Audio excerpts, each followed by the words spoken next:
Bismillahirrahmanirrahim. Halo, Assalamualaikum warahmatullahi wabarakatuh. Kami dari kelompok 6 akan menjelaskan tentang infrastruktur teknologi informasi. Video ini diajukan untuk memenuhi salah satu tugas mata kuliah Sistem Informasi Manajemen. Di sini, saya akan memperkenalkan nama kelompok 6. Yang pertama, Dini Sentianingrum. Yang kedua, Konitah An-Nabila A'yun. Yang ketiga, Nafisah Maulidia Cusma. Dan yang keempat, Cindy Nurul Aulia Putri. Assalamualaikum warahmatullahi wabarakatuh. Nama Dini Sentianingrum, Prodi Perbankan Syariah semester 5.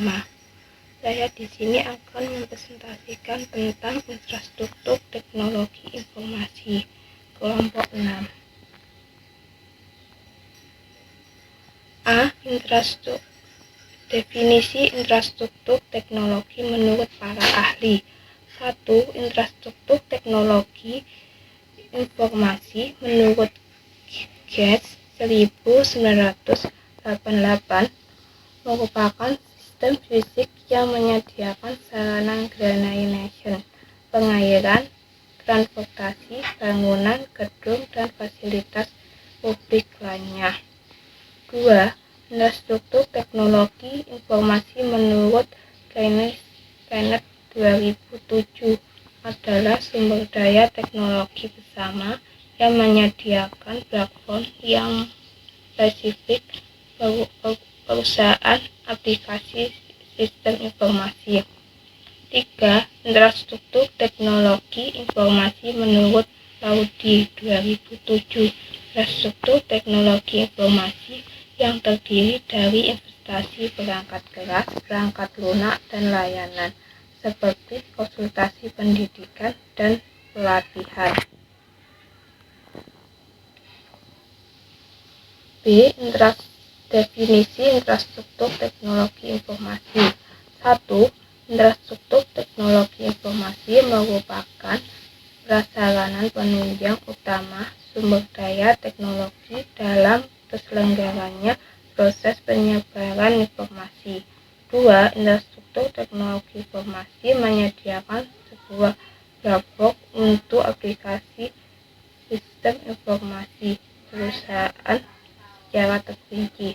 3. Infrastruktur teknologi informasi dapat dikatakan sebuah sekumpulan layanan-layanan yang meliputi seluruh layanan yang diatur oleh pihak manajemen. Sekian presentasi yang dapat saya sampaikan. Terima kasih. Wassalamualaikum warahmatullahi wabarakatuh.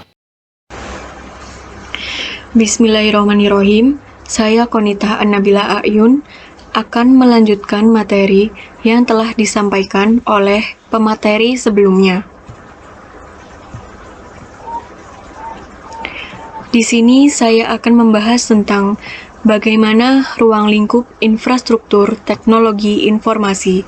Yang pertama, infrastruktur teknologi informasi pada sebuah perusahaan menyediakan fondasi guna melayani para pelanggan, bekerja dengan vendor, dan mengelola bisnis internal perusahaan dengan melalui berbagai proses.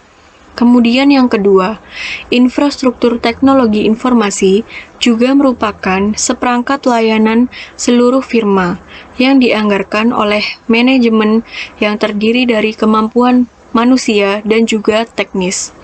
Layanan ini meliputi platform komputasi yang digunakan untuk menyediakan layanan komputasi yang terhubung dengan para karyawan satu sama lain, para pelanggan, dan juga para pemasok di luar sana untuk perusahaan. Kemudian yang terakhir adalah layanan telekomunikasi yang menyediakan konektivitas suara dan video kepada para karyawan serta pelanggan dan juga pemasok.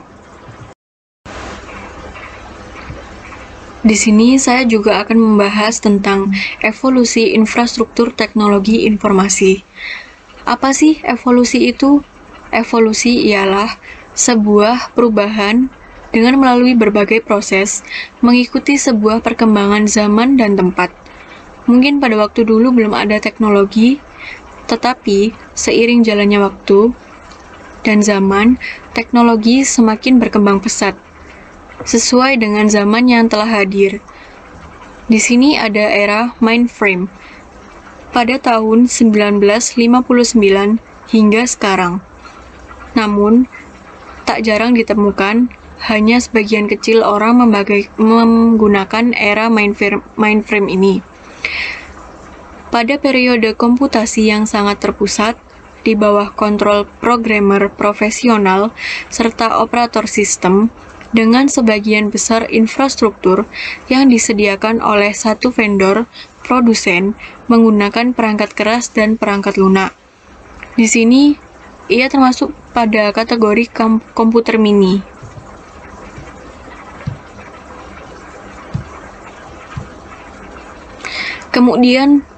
Kemudian ada personal komputer. Ini komputer lama yang biasanya digunakan oleh para karyawan pabrik atau karyawan perusahaan.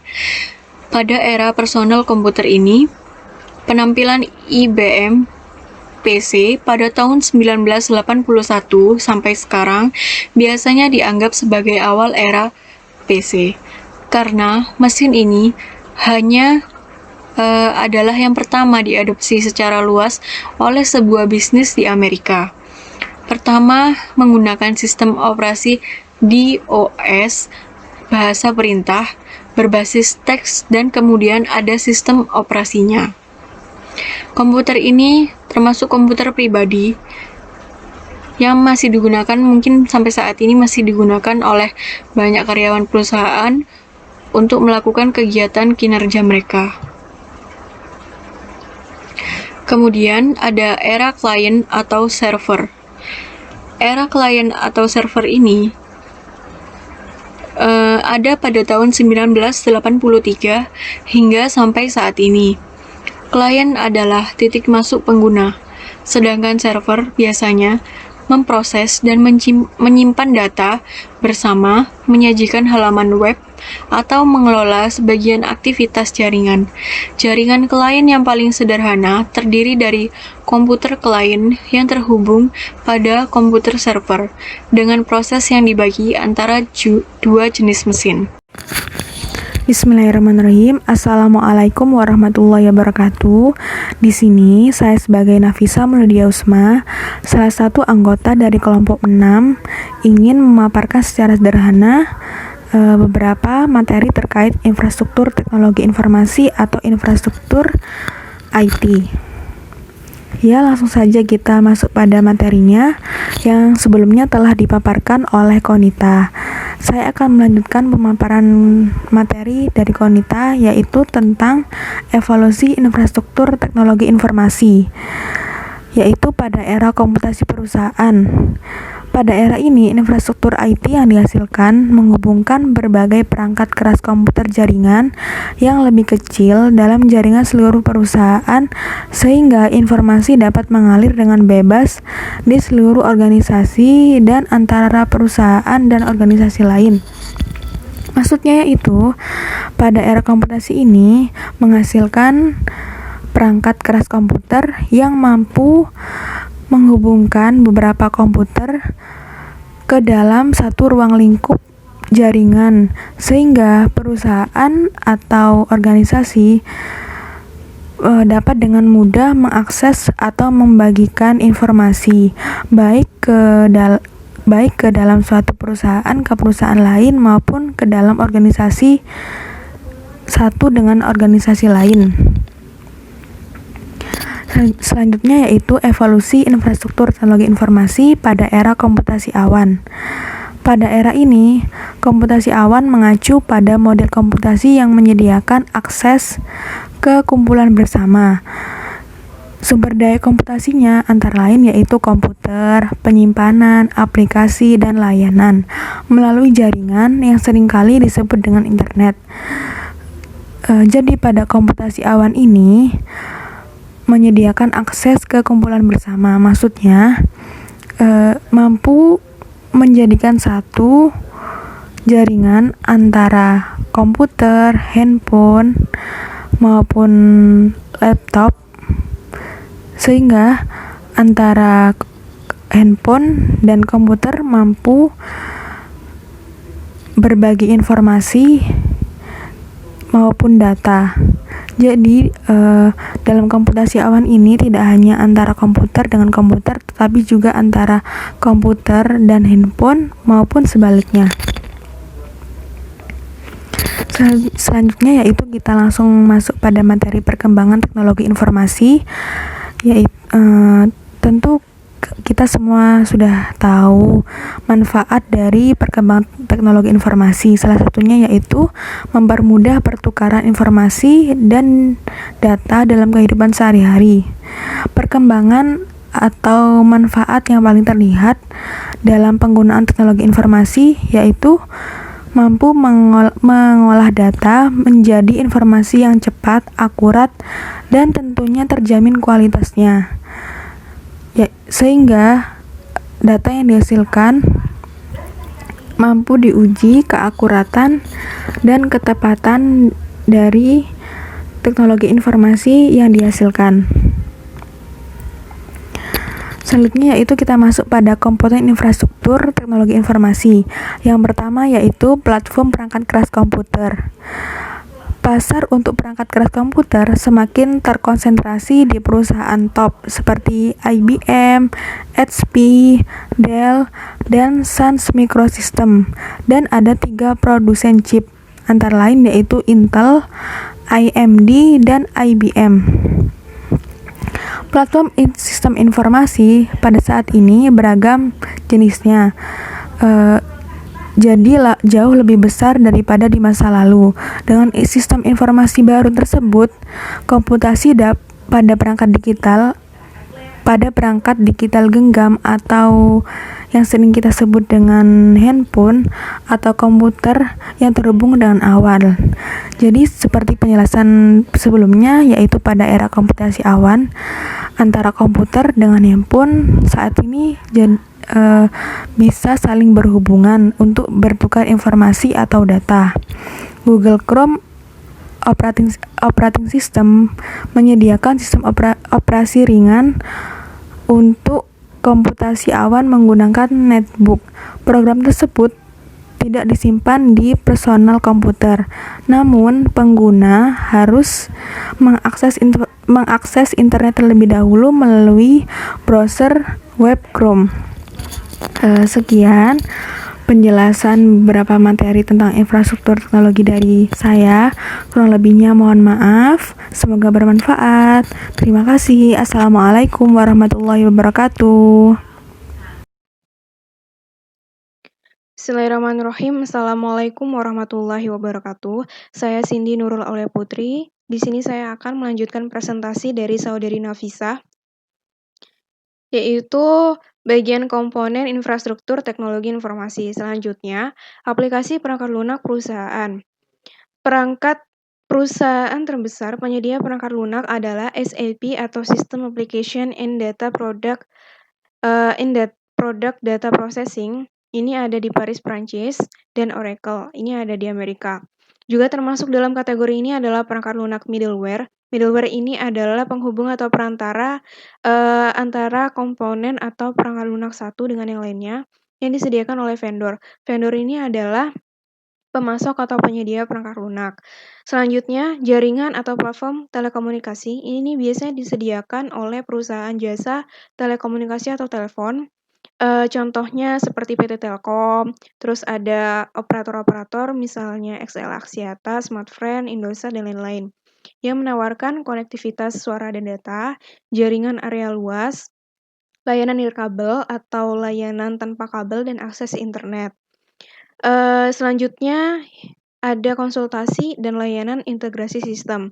Integrasi perangkat lunak berarti memastikan infrastruktur baru itu dapat berfungsi di perusahaan yang lebih tua.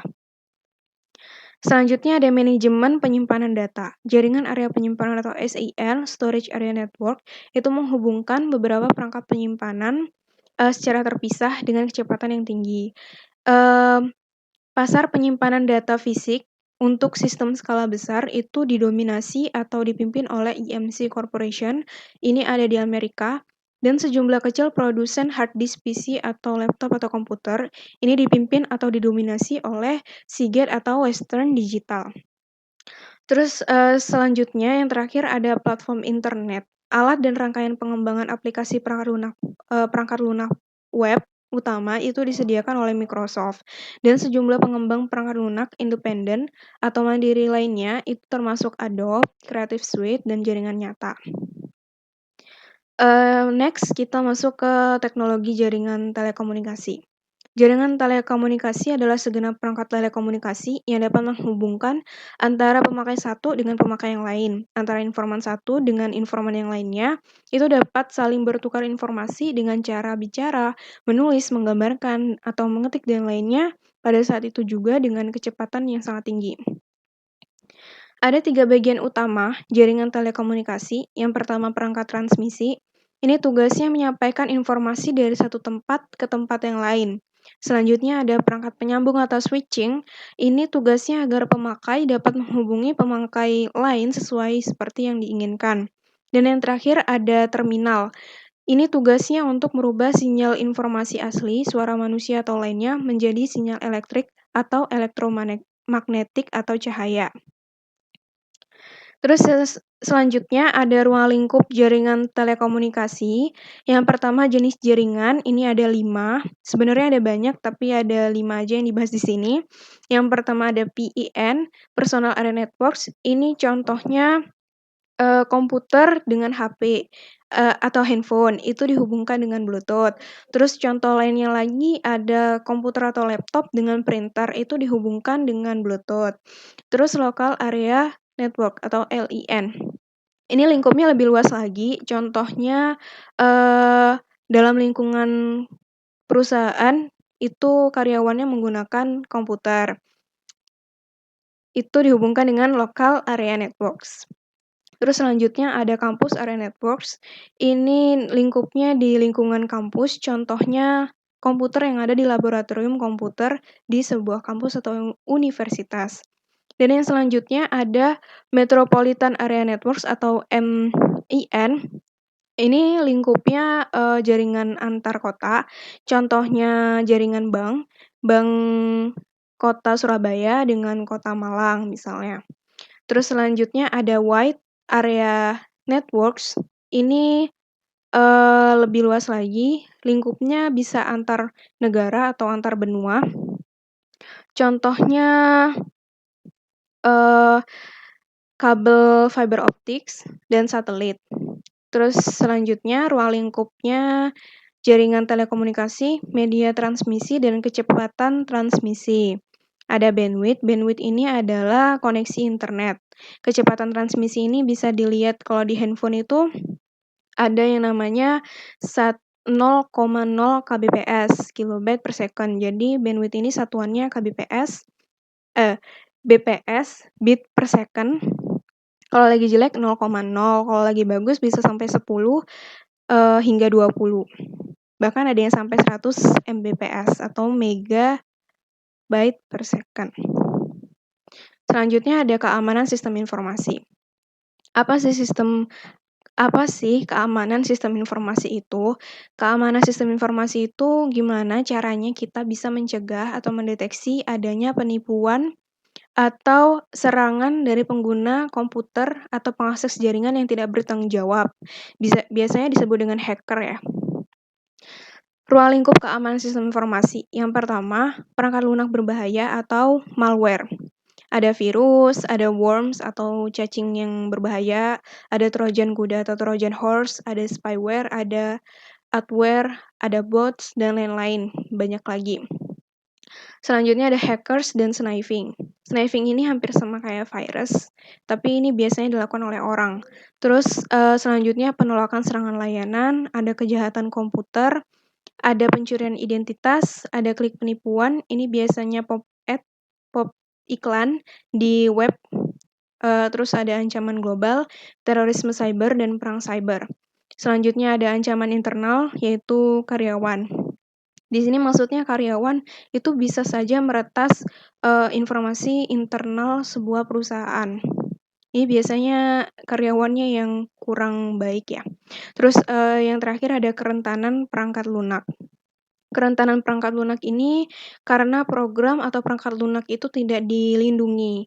Biasanya kalau yang kita tahu itu ada SMADAV, itu biasanya melindungi program laptop kita.